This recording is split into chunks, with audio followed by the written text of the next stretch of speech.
when you look at the Ohio State offense, they've been outstanding throughout the college football playoffs. Ryan Day talked about the Buckeyes offense and approaching this game with Notre Dame. We're in a rhythm now. We've played in a bunch of big games, so I feel like it's a matter of us being at our best and maximizing our talents right now. I don't think at this point it's about the fact that big games. We played a bunch of big games before. We played in a lot of games. Now we got to go play our best game, and that's got to be the focus. Steve, what takeaways from that Texas win? When you looked back on it, what do you leave and go, huh? I thought Texas had a really good game plan for Jeremiah Smith. Essentially, their game plan was you guys might beat us, but that 18-year-old's not going to be the reason why you beat us.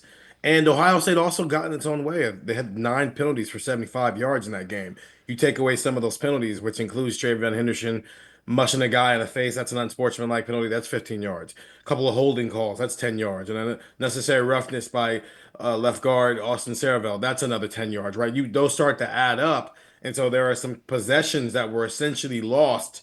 And that's why we didn't see the Ohio State offense, the explosiveness from it that we had seen the first two college football games when they had outscored teams 38-0 in the first quarter. They were up 21-10 at halftime against Tennessee, up 34-0 at halftime against Oregon. They got in their own way.